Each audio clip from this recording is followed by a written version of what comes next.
وأوحينا إلى موسى أن أسر بعبادي إنكم متبعون فأرسل فرعون في المدائن حاشرين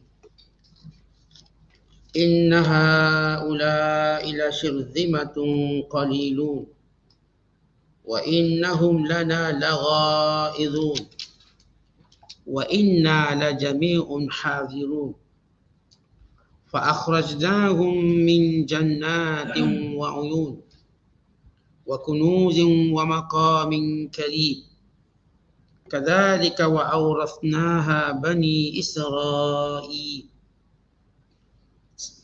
فأتبعوهم مشركين فلما ترى الجمعان قال أصحاب موسى إنا لمدركون قال كلا إن معي ربي سيهدين فأوحينا إلى موسى أن اضرب بعصاك البحر فانفلق فكان كل فرق كالطود العظيم وأزلفنا ثم الآخرين وأنجينا موسى ومن معه أجمعين ثم أغرقنا الآخرين إن في ذلك لآية وما كان أكثرهم مؤمنين وإن ربك لهو العزيز الرحيم صدق الله العظيم. Allah berfirman, dan kami wahyukan kepada Nabi Musa, hendaklah engkau membawa hamba-hambaku kaummu keluar pada waktu malam. Sesungguhnya kamu akan dikejar oleh Fir'aun dan tenteranya. Setelah mengetahui keadaan itu, maka Fir'aun mengutus orang-orangnya ke bandar-bandar negeri Mesir untuk mengumpulkan tenteranya. Sambil berkata kepada mereka, sesungguhnya orang-orang Musa itu adalah segolongan kecil. Dan sesungguhnya mereka melakukan perkara yang menyebabkan kita marah. Dan sesungguhnya kita sekalian sentiasa beringat dan berjaga-jaga. Dengan sebab itu maka kami jadikan mereka Fir'aun dan tenteranya keluar meninggalkan kebun-kebun dan mata air. Dan juga khazanah-khazanah kekayaan serta tempat tinggal yang mulia. Demikianlah keadaannya. Dan kami jadikan semua peninggalan Fir'aun dan tenteranya milik Bani Israel sebagai pesaka. Maka Fir'aun dan tenteranya pun mengejar mereka ketika matahari terbit. Setelah kedua-dua kumpulan itu nampak satu sama lain, berkatalah orang-orang Nabi Musa, sesungguhnya kita akan dapat ditawan. Nabi Musa menjawab, tidak, jangan fikir akan berlaku yang demikian. Sesungguhnya aku sentiasa disertai oleh Tuhanku dengan pemeliharaan dan pertolongannya. Ia akan menunjuk jalan kepadaku. Lalu kami wahyukan kepada Nabi Musa, pukullah laut itu dengan tongkat. Setelah dipukul maka terbelahlah laut itu, maka terbelahlah laut itu kepada beberapa bahagian. Lalu menjadilah air tiap-tiap bahagian yang terbelah itu terangkat seperti gunung yang besar. Dan kami dekatkan golongan yang lain itu ke situ. Dan kami selamatkan Nabi Musa serta orang-orang yang bersama dengannya semuanya. Kemudian kami tenggelamkan golongan yang lain yang mengejarnya. Sesungguhnya pada peristiwa yang demikian, terdapat satu tanda yang membuktikan kekuasaan Allah. Dan dalam pada itu, kebanyakan mereka tidak juga mahu beriman. Dan sesungguhnya Tuhanmu wahai Muhammad, ialah sahaja yang maha kuasa lagi maha mengasihani. Masih lagi kita berada dalam penafsiran surah Asy-Syu'ara. Surah yang ke-26 pada juzuk yang ke-19. Bermula ayat 52 sehingga ayat 68. Ayat-ayat yang kita bacakan ini merupakan episod terakhir kisah Nabi Allah Musa beserta kaumnya dan juga tentang keadaan kebinasaan Fir'aun dan tenteranya dengan ditenggelamkan di Laut Merah. Kalau sebelum ini kita lihat dalam kisah Nabi Allah Musa yang ada 5 pasal ataupun kita katakan 5 episod. Bermula dengan Nabi Allah Musa berdialog dengan Fir'aun. Diikuti debat Nabi Allah Musa dengan Fir'aun berkenaan dengan tanda-tanda ketuhanan. Dan diikuti dengan Nabi Allah Musa menzahirkan mukjizatnya berupa tongkat dan tangan yang bercahaya. Dan diikuti episod yang keempat yang kita ceritakan semalam. Perlawanan terbuka antara Musa dengan ahli sihir yang berakhir dengan berimannya ahli sihir. Dan malam ini ialah episod yang kelima dan episod terakhir. Bagaimana kemusnahan Fir'aun dan bala tenteranya. Bagaimana hancurnya tamadun Fir'aun, tamadun Mesir, yang menjadikan seluruh kekayaannya itu berpindah tangan daripada Fir'aun dan bala tenteranya kepada Bani Israel. Maka Allah Ta'ala menyebut dalam kisah ini atau sambungan pada kisah Nabi Allah Musa. Wa auhayna ila Musa, dan kami memerintahkan kepada Musa, mewahyukan, untuk menunjukkan pada Nabi dan Rasul tidak melaksanakan satu perintah melainkan melalui wahyu. Dan mereka akan menunggu tempoh tersebut sehingga turunnya wahyu. Manakala kita orang beriman pula, juga bila kita buat sesuatu dengan pimpinan Allah SWT, dan kita juga menunggu dengan melakukan solat istikharah sebagai salah satu daripada bimbingan. Kalau para Nabi mereka tunggu wahyu. Mana kita selain daripada hukum hakam yang jelas, bila kita nak buat sesuatu yang dia ajar kepada kita, sebagaimana disebut oleh para sahabat, bagaimana Nabi SAW mengajar mereka akan solat istikharah sebagaimana Rasulullah mengajar surah dalam Quran. Jadi kita kena sabar menunggu dalam buat keputusan.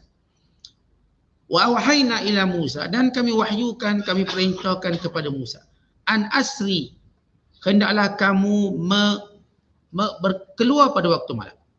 Kata asri, yang ini keluar pada waktu malam. Bi ibadi, dengan membawa hamba-hambaku. Ya Allah perintahkan Nabi Musa bawa seluruh Bani Israel pada malam hari untuk keluar daripada bumi Mesir. Apakah alasannya? Kata Allah, innakum muttaba'un, kerana kamu akan dikejar, kamu akan ditangkap. Bila Fir'aun, dia telah dimalukan dalam peristiwa ahli sihir yang beriman, dan dimalukan dengan kekalahannya di hadapan ramai rakyatnya. Pada hari perayaan yang kebiasaan Fir'aun berbangga dengan kekuatannya, dengan kekayaannya, dengan bala tenteranya, tiba-tiba perayaan yang disambut tidak sebagaimana perayaan tahun-tahun lepas. Kerana Fir'aun dimalukan. Dan Fir'aun telah dizahirkan hakikat dia sebenar sebagai seorang manusia. Maka Fir'aun merancang untuk buat sesuatu yang akan mengakhirkan bukan sekadar Nabi Allah Musa AS, bahkan seluruh keturunannya yang merupakan Bani Israel. Maka Fir'aun ingin membunuh mereka semua. Kerana Fir'aun sudah mempunyai rekod membunuh Bani Israel. Kalau Fir'aun boleh membunuh anak-anak kecil yang keluar dengan keadaan yang masih kecil, Domir ataupun Fir'aun dia ni tak ada timbang rasa. Kalau anak-anak kecil biasa, tak ada orang cenderung nak bunuh anak kecil. Semua orang bila melihat anak-anak kecil, mereka akan rasa sayang, mereka akan rasa kasihan, mereka akan rasa simpati. Tapi Fir'aun nak gambarkan kerasnya hatinya, dia boleh bunuh anak kecil. Dia boleh rampas anak-anak ini daripada pangkuan ibu dan ayahnya, lalu membunuhnya hidup-hidup. Dan dia telah melakukan puluhan tahun dalam tempoh penindasannya. Kalau kita lihat secara sejarah, berapa lama Bani Israel tinggal di Mesir? Kebanyakan ulama sejarah menyatakan Bani Israel tinggal di Mesir selama 430 tahun.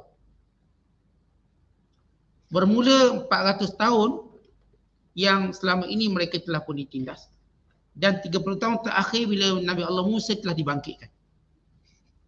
Maka tempoh yang panjang, 430 tahun. Dalam tempoh itu, Fir'aun telah membunuh ribuan manusia. Ribuan manusia. Barangkali kalau kita melakukan ataupun buat statistik, Firaun lah makhluk manusia paling ramai membunuh orang. Firaun lah. Dengan sejarah menunjukkan dia cenderung untuk membunuh anak-anak kecil, yang menunjukkan dia tidak ada dhamir, yang tak ada perasaan, tak ada belas kasihan.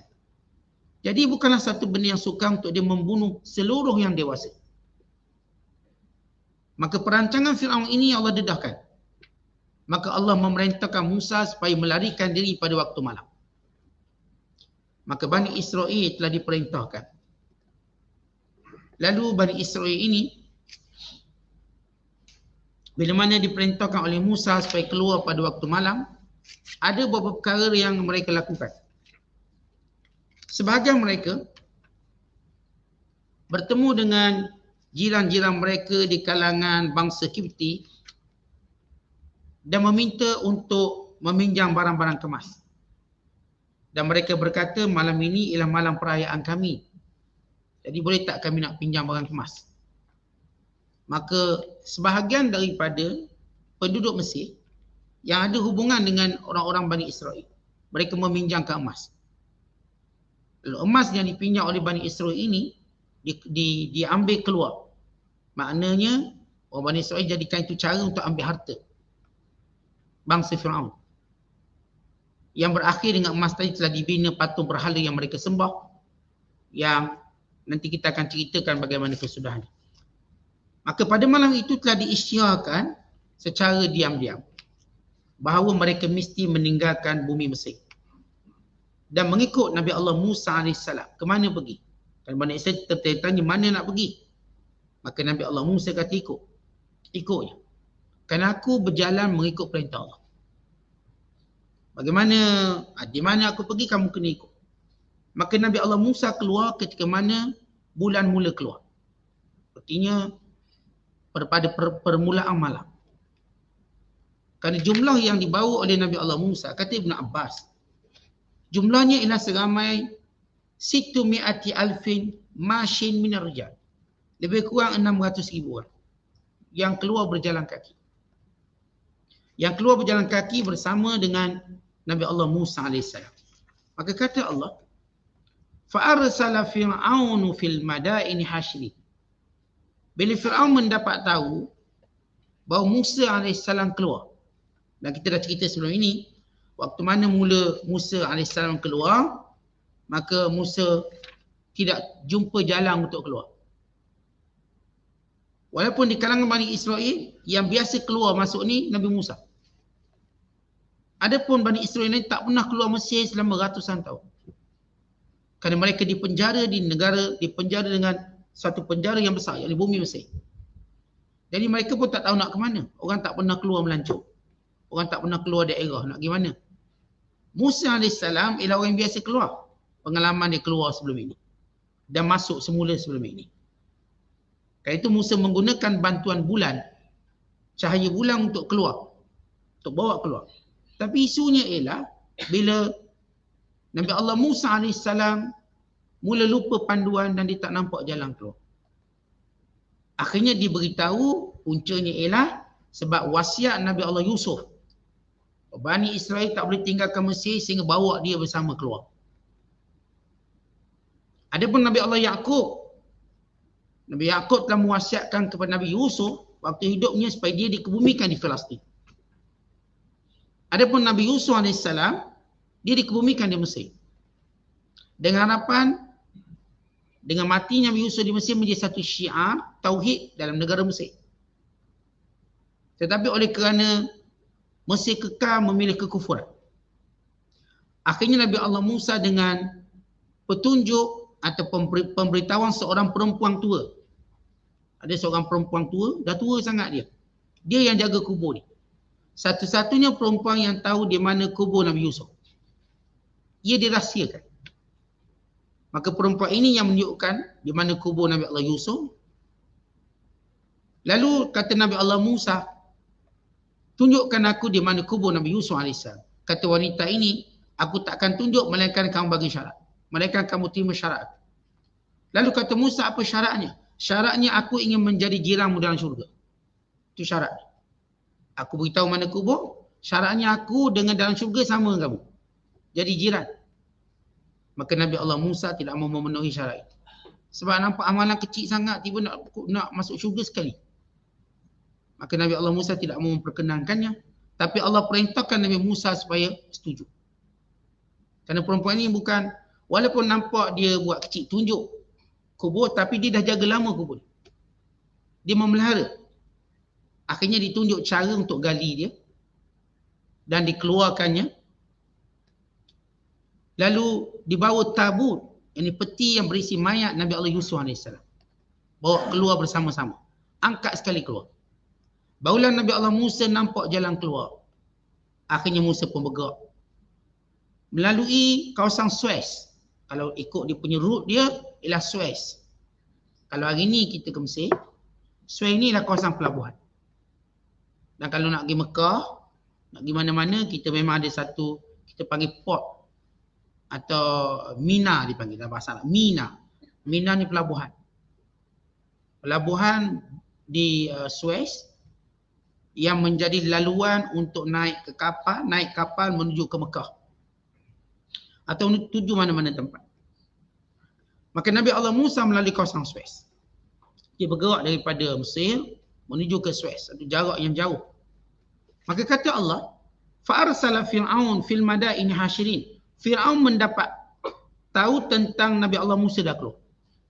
Maka Fir'aun menghantar wakil-wakilnya bagi menghimpunkan bala tenteranya di seluruh negara. Ini kerahan dipanggil An-Nafirul Am. An-Nafir maknanya dia punya siap siaga seluruh negara kena keluar. Artinya Fir'aun bukan keluarkan tentera khas. Semua tentera. Rebek bujang lapuknya kena keluar. Yang ketua besar pun kena keluar. Yang baru start kerja pun kena keluar. Untuk menunjukkan jumlah mereka lebih ramai. Kuat. Nak tunjukkan bagaimana kesungguhan Fir'aun menghancurkan seluruh Bani Israel. Kalau Bani Israel yang keluar tu cuma sikit, tak apalah. Cuma keluarkan polis dia tangkap. Tapi ini, kerana jumlah Bani Israel juga besar. Maka Fir'aun juga nak keluarkan jumlah yang besar. Lalu Fir'aun membangkitkan semangat pada tenteranya untuk keluar. Dengan tiga perkataan motivasi dia. Yang pertama kata Fir'aun, inna haula la syirzimatun qalilun. Jangan takut, mereka cuma kecil je, ramai sikit je. Syirzimatun satu kelompok kecil. Qalilun dan sedikit jumlahnya. Dia satu kelompok kecil, kelompok tak kuat dan sedikit jumlahnya. Ini cara Fir'aun motivasi tentera. Jangan takut tentera mereka. Jangan takut Bani Israel ini sikit. Yang kedua kata Fir'aun, wa innahum lana laghaizun, dan mereka pula suka buat kita marah. Ni Bani Israel ini mereka sentiasa buat perkara yang kita marah dan kita benci. Untuk jadi sebab keluar. Artinya orang ni memang menyusah kita. Dengan bahasa mudah, ni jadi kaum menyusahkan kita ni. Wa inna la jami'un hadirun, dan kita mesti sentiasa berhati-hati dengan mereka. Sebab kita tak tahu kejahatan mereka ini. Kata Fir'aun. Fa akhrajnahum, lalu semua mereka dikeluarkan pada hari itu. Min jannatin wa uyun, dengan meninggalkan kebun-kebun, ladang-ladang, wa uyun, dan mata-mata air, wa kunuzin, dan harta pembedarang yang banyak, wa maqamin karim, dan tempat tinggal yang indah-indah. Baik, Allah jadikan sebab ini untuk Fir'aun dan bala tenteranya keluar meninggalkan segala harta benda mereka, segala kekayaan mereka, segala kedudukan mereka. Kenapa? Kerana Allah nak binasakan seluruh, bukan sekadar Fir'aun, bukan tamadun. Sebab itu Allah menyebut, kadzalika, demikian itu, wa awrafnaha Bani Israel, kami jadikan semua yang ditinggalkan itu milik Bani Israel. Fa atba'uhum musyrikin, dan Fir'aun keluar pada waktu pagi.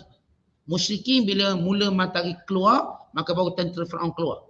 Kenapa Fir'aun mengambil masa yang lama? Musa AS keluar malam. Fir'aun keluar sesudah matahari keluar. Matahari muncul je, dia mula bergerak. Setengah ulama tafsir menyatakan, kerana dia nak himpunkan semua bala tentera. Nak himpun, tunggu semua berkumpul. Kerana itu dah lambat. Dan setengah-setengah riwayat, tapi riwayat ini bukanlah kuat, yang menyatakan mereka tertidur nyenyak. Sehingga hari itu ayam pun tak berkokok. Ayam pun tak nak kokok, tak nak tolong bangunkan Firaun. Maka mereka tak bangun melainkan pagi. Akhirnya mereka keluar tergesa-gesa pada waktu pagi. Supaya Musa AS, sebab Nabi Allah Musa semuanya jalan kaki. Mereka semua jalan kaki, bukan naik kenderaan. Manakala Firaun dan bala tenteranya menaiki kenderaan. Maka mereka dengan cepat dapat mengajar Nabi Allah Musa dan kaum Bani Israel. Falamma tara al-jam'an, dan bila bertembung dua pasukan, yakni pasukan Firaun dan bala tenteranya yang ramai dengan Nabi Allah Musa dan Bani Israel. Qala ashabu Musa, dan berkatalah orang-orang yang mengikuti Musa, inna lamudrakun, kita dah kena tangkap dah. Sebab apa? Kerana jarak antara tentera Firaun dengan Musa itu berdekatan. Dia jarak di mana mata biasa nampak. Artinya, walaupun Firaun ni kedudukannya masih jauh, tapi kita sebut jarak ni mata kita nampak, dari ujung nampak Firaun. Lalu mereka berkata, inna lamudrakun, kita dah kena tangkap.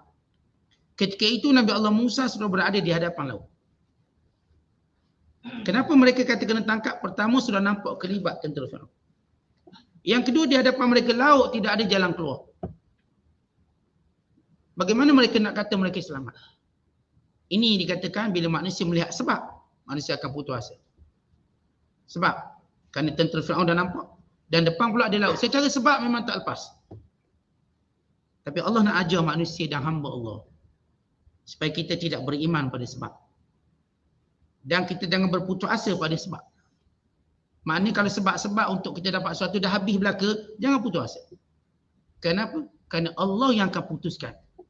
Sama ada sebab ini benar menghalang atau Allah mencipta kepada kita sebab baru. Yang ini jalan keluar baru. Sebab itu orang beriman kena sentiasa berserah diri pada Allah dengan bertakwa kepadanya. Kerana setiap kali dia bertakwa pada Allah, Allah akan menjadikan di hadapannya sebab-sebab yang banyak. Kita ni kalau hidup cara biasa, manusia biasa, maka sebab itu boleh dibilang jari. Contoh, macam mana anak berjaya? Kena masuk asrama penuh, masuk universiti, berjaya. Itu sebab yang kita imani. Kalau kita percaya setakat tu, maka setakat itulah kita dapat. Tapi kalau kita lihat kejayaan, tidak mesti melalui benda tu. Mungkin je anak kita tak masuk asrama penuh, mungkin tak masuk asrama terpilih, mungkin tak masuk universiti itu dan ini, tapi dia berjaya. Mungkin. Kerana itu kita serah pada Allah. Kita kata sebab kita makan benda tu, makan benda ni, kita berpenyakit. Makan benda tu, makan benda ni, kita sihat. Ya, itu secara sebab. Tetapi manusia yang berpegang pada sebab, sama ada dia akan sombong, satu. Yang kedua, dia akan putus asa. Dua, akan menatijahkan dua kelompok. Yang bergantung pada sebab, mungkin dia akan sombong sebab dia dah lalui sebab tu. Saya universiti pun dah masuk, CJ pun tinggi, saya akan dapat. Atau dia akan kecewa, saya tak ada apa-apa. Saya orang bodoh, orang tak pandai, tak akan dapat apa-apalah. Dia akan putus asa. Iaitu Allah SWT dalam banyak kisah-kisah Al-Quran, bagaimana Allah ajar kita, bagaimana Allah tunjukkan kepada kita sebab baru yang Allah munculkan.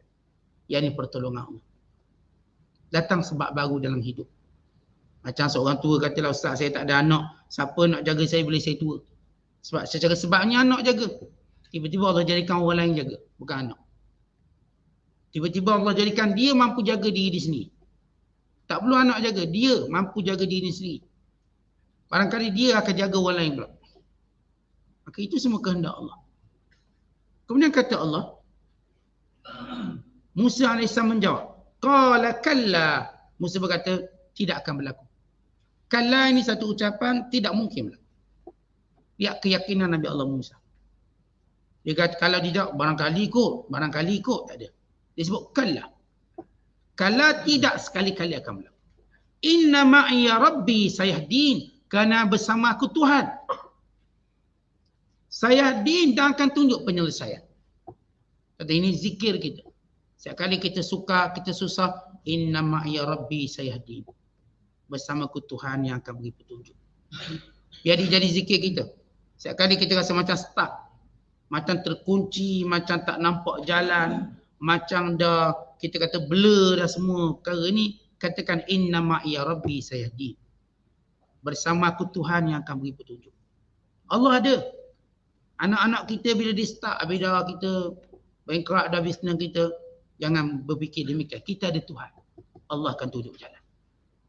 Kata ini keyakinan yang perlu dibina oleh kita orang beriman.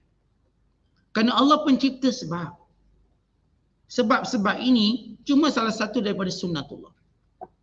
Tetapi Allah yang menjadikan sebab boleh menghilangkan sebab. Ramai mana orang yang dengan sebab dia baik jadi dekat. Ada juga sebab dia baik jadi jauh. Jangan ramai mana orang menyangka sebab dia bermusuhan, berbeza pandangan. Mungkin sebab untuk dia jauh, tiba-tiba dia dekat. Didekatkan. Lalu Nabi Allah Musa menunggu perintah Allah. Sebagaimana dia menunggu perintah untuk keluar. Dan Musa tidak terburu-buru keluar. Sebab kalau kita buat satu benda tanpa bimbingan Allah, kita akan menyesal. Sebab itu dalam hadis Nabi sebut. Nabi kata apa? At-ta'anni minar rahman wal ajalatu minasyaitan. Berhati-hati itu daripada Allah. Gopoh-gapah itu daripada syaitan. Dan setiap tindakan kita kena timbang-timbangkan dia. Dia mungkin rugikan agama kita. Dia mungkin rugikan dunia kita. Dia mungkin rugikan banyak hal. Maka jangan buat sesuatu dengan tergesa-gesa. Melainkan kita dapat bimbingan dari Allah. Tak apa lambat pun. Jauh lebih baik daripada tergesa-gesa lalu kita menyesal akhirnya. Memang kita bila ikut syahwat, bila ikut marah, bila ikut gelojoh, kita nak cepat. Semua keputusan kita akan buat cepat. Tapi bila kita nak ikut, kita nak benar-benar ia menghasilkan perkara yang baik, maka kita perlu tunggu satu tempoh. Tempoh bertenang sehingga hilang emosi kita, hilang syahwat kita, hilang kemarahan kita, hilang kepentingan kita sendiri, sehingga kita nampak benar-benar Allah yang tunjuk pada kita. Biar Allah tunjuk. Sebab tu bila seorang nak istikharah, ramai orang terlepas pandang. Dia ingat istikharah. Tetapi bila kita nak istikharah, kita buang segala pegangan diri kita. Maknanya, jangan kita ada kecenderungan kalau kita nak istikharah. Buang kecenderungan itu. Sebab kita bulat-bulat nak serah pada Allah. Dia macam ginilah tuan-tuan kita, nak suruh orang beri nama ke anak kita. Kita kata, Ustaz beri nama ke anak. Lalu kalau Ustaz ni awak ada cadangan nama? Ada 20 cadangan nama. Memang Ustaz tu takkan bagilah. Awak sebut je cadangan tu. Sebab ternyata dia sini ada cenderung nama. Kalau seorang tu datang, Ustaz bagi nama, awak ada pilih nama? Tak ada.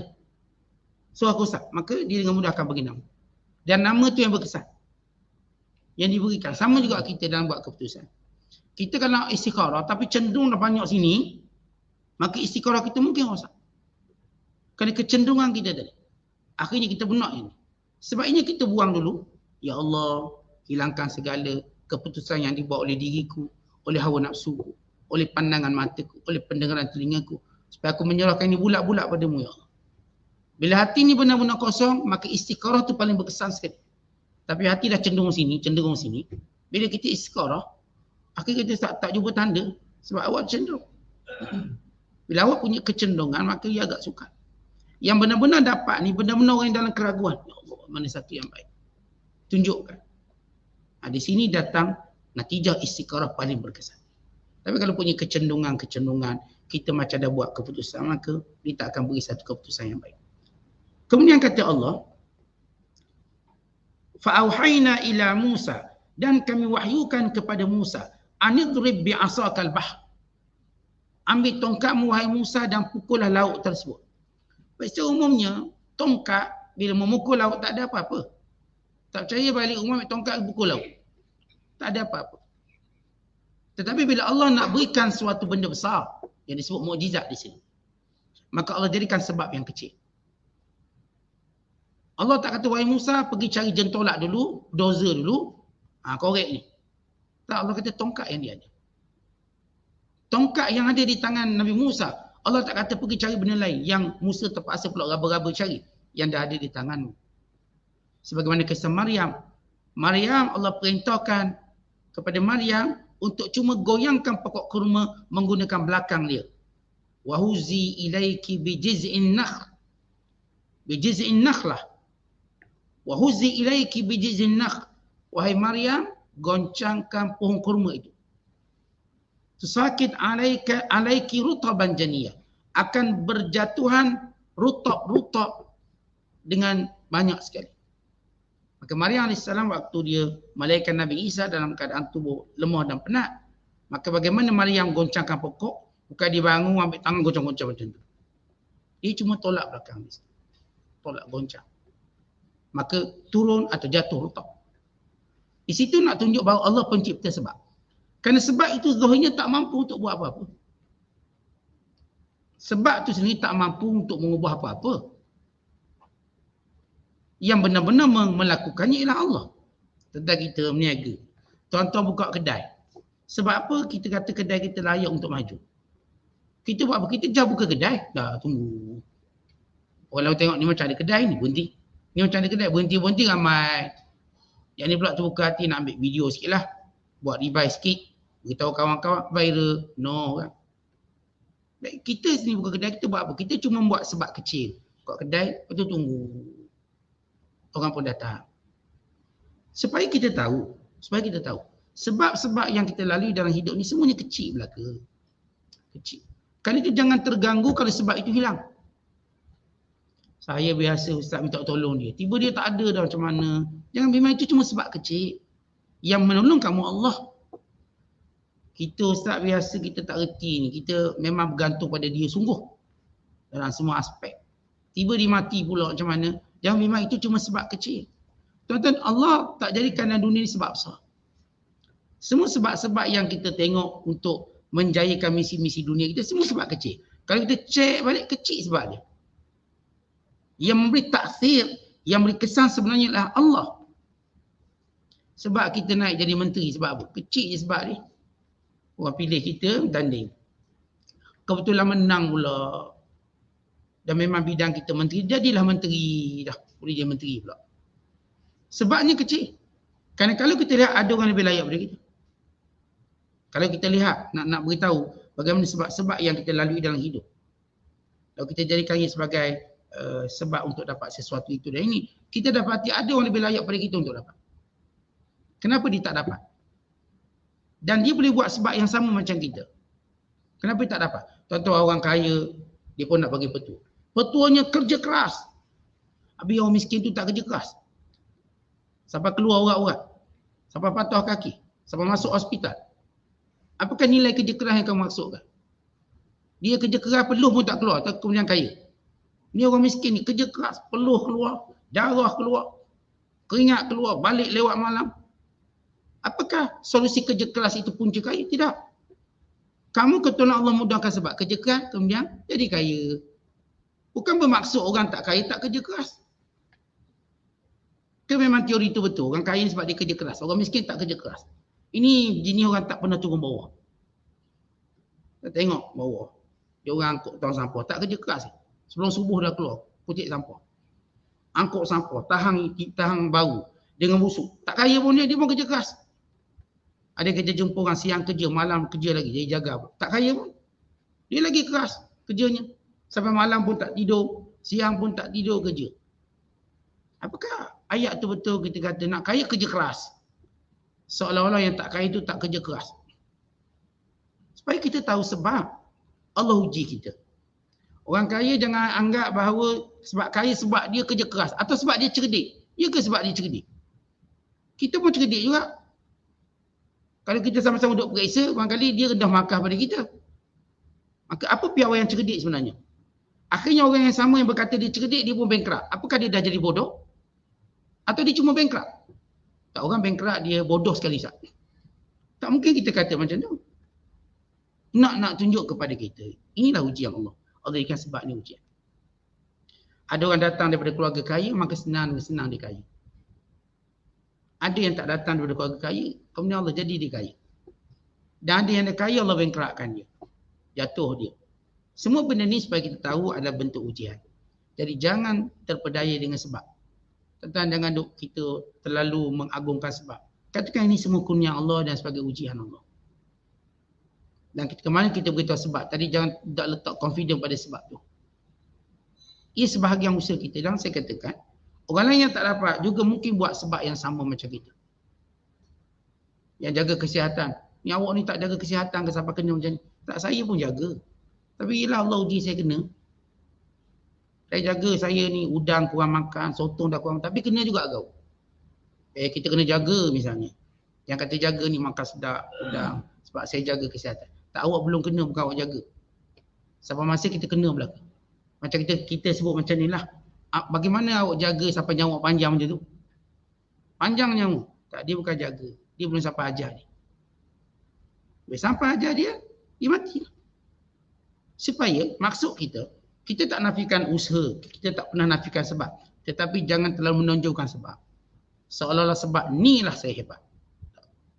Sebab itu sebagai ujian. Kerana kita katakan sebab ini juga pernah berada pada orang lain tapi dia tak dapat benda tu. Kalau kita sebut tadi usaha bersungguh-sungguh. Sebab ini juga ada pada orang lain usaha bersungguh-sungguh. Tapi kadar dia banyak tu. Kata dia keluar cari ikan sama macam kita. Pas subuh keluar. Pancing diguna sama dengan pancing kita. Umpan diguna sama dengan umpan kita. Yang dikatakan lubuk, dia juga pergi kawasan lubuk. Dia pun ada alat apa ni yang mencari kawasan ikan ni. Tapi hasilnya tak sama. Hasil tak sama. Yang ni mungkin bawa balik ikan, yang ni bawa balik mayat. Mati. Begitu Allah takdirkan. Supaya kita tahu tentang bagaimana sifat-sifat. Baik. Kemudian kata Allah kepada Musa, pukullah tongkat kamu akan laut tersebut. Famfalaqa, maka terbelah. Fakana kullu firqin, setiap belahan itu kataudil azim, umpama gunung yang besar. Artinya, bila Nabi Allah Musa pukul laut, maka laut tadi mula mengangkat airnya sehingga air tadi membentuk gunung yang tinggi yang bersifat keras dan membentuk 12 lorong. Berarti bukan satu lorong, ada 12 lorong. Kerana Bani Israel ini ada 12 puak dan mereka berbalah antara satu sama lain. Mereka tak ngam. Sampai sekarang pun mereka tak ngam. Yahudi-Yahudi ini yang disebut oleh Allah dalam surah Hasyr. Tahsabuhum jami'a wa qulubuhum syatta. Kamu menyangka mereka bersatu padu, sebenarnya mereka berbalah antara satu sama lain. Mereka berbalah. Jadi laut tadi terbelah menjadi 12 lorong. Lalu kata Allah, wa aslafna sammal akharin, dan kami jadikan Fir'aun yang kejam itu mula mendekatinya. Nabi Allah Musa sudah melintasinya, Fir'aun dan tenteranya mula mendekatinya untuk digulung oleh laut. Wa anjayna Musa, dan kami selamatkan Musa melintasi laut tadi melalui lorong-lorong yang telah dikeringkan oleh cahaya matahari dan angin. Artinya bila Nabi Allah Musa pukul tongkat, maka laut tadi terbelah. Lalu laut tadi air dia naik ke atas membentuk seperti gunung. Macam kita tengok ombak dia macam gunung. Dan dia menjadi keras. Tak bergerak. Dan matahari memancarkan sinar teriknya untuk mengeringkan kawasan yang telah terbelah laut tadi untuk menjadi daratan kering. Dia tak adalah sampai kita katakan kena mengarung juga kalau tu tak. Mereka tak basah melintasi lorong tersebut. Dan angin datang bertiup untuk keringkan dengan cepat.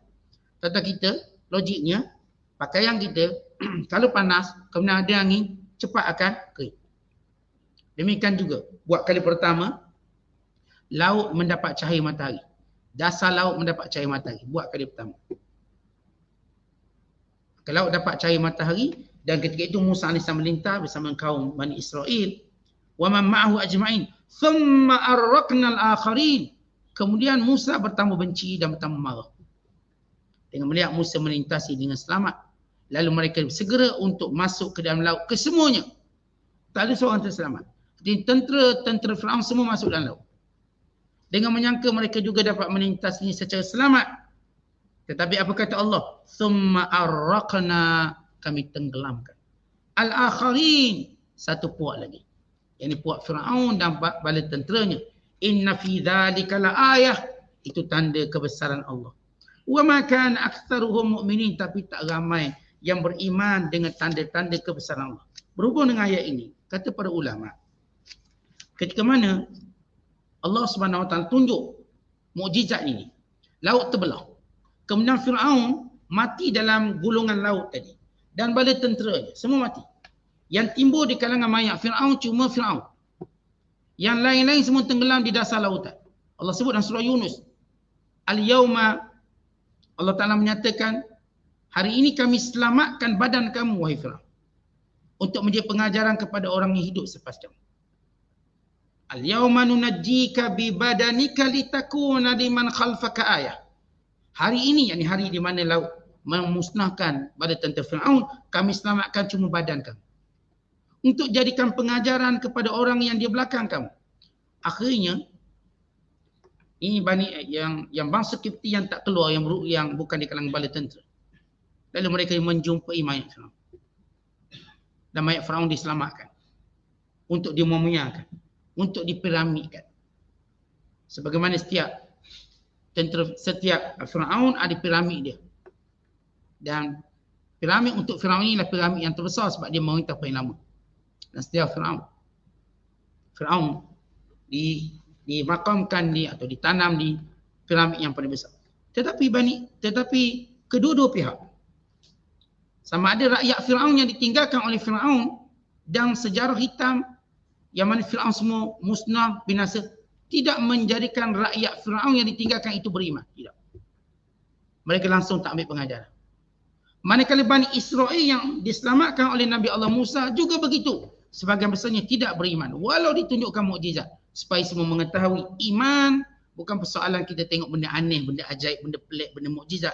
Tetapi hidayah yang Allah beri. Hidayah yang Allah beri. Atau kita umat akhir zaman kita tak tengok benda tu, kita cuma dengar. Maka Allah beri kita keimanan. Maka kita diberikan keyakinan lebih daripada orang yang melihat mukjizat depan mata dia. Kalau kita lihat dalam sejarah, di kalangan bangsa Kipti yang beriman cuma beberapa orang. Yang pertama, ialah salah seorang daripada menteri kabinet Firaun yang bernama Hizki.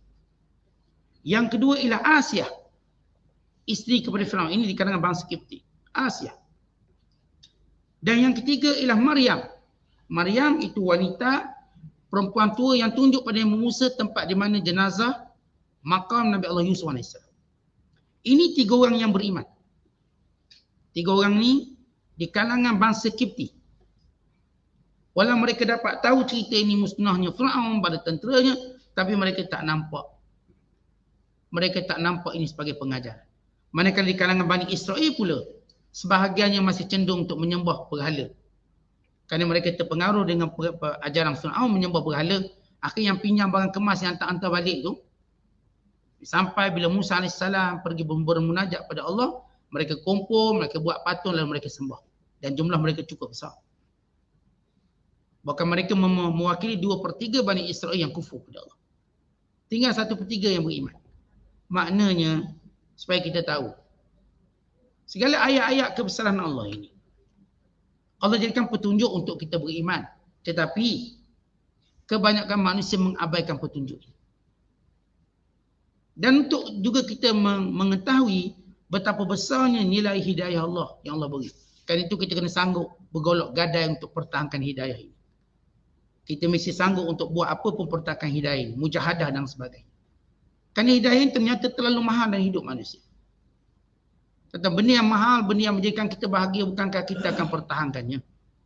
Benda ni yang akan jadikan kita bahagia bila kita bertemu dengan Allah nanti. Bukan duk pertahan harta, duk pertahan pangkat. Bukan duk pertahan reputasi itu dan ini. Kita nak pertahankan iman kita yang Allah tak beri melainkan kepada orang yang Allah sayangi. Bila mana Allah tu sayang pada seseorang hambanya, Allah kekalkan imannya sehingga bertemu dengannya. Walau bagaimanapun dosa maksiat yang dibuat, tapi iman yang masih ada melayakkan dia mendapat kasih sayang Allah. Sebab itu kita sungguh-sungguh jaga iman. Sebab itu kita sungguh-sungguh berkorban untuk menjaga iman. Kan ternyata kalau kita kata, Ustaz, kalau saya hidup zaman Nabi, pasti saya beriman. Tidak semudah itu. Ini yang hidup zaman Nabi belaka yang Allah cerita kufur ni. Yang tengok mukjizat dengan mata kepala mereka yang kufur ni. Semua mereka ini. Dan kita taklah berangan-berangan ni. Kalau saya hidup zaman Rasulullah, saya pasti bersama Rasulullah. Kuliah pun ponteng. Nak cakap macam tu. Artinya tak mungkin kita duk berangan-berangan macam itu. Tak semudah itu. Yang kita ada hari ini maka bersyukur pada Allah. Dan belajar bagaimana kita mempertahankan. Bagaimana kita jaga betul-betul iman sehingga kita bertemu dengan Allah. Maka Allah ingatkan kita, ramai orang tidak mengambil pengajaran daripada apa yang Allah tunjukkan. Supaya kita jangan jadi kalangan orang ramai tadi. Jadi kalangan orang yang sedikit yang mengambil pengajaran. Supaya kita terus menjaga iman kita. Wallahu a'lam bishawab. Assalamualaikum.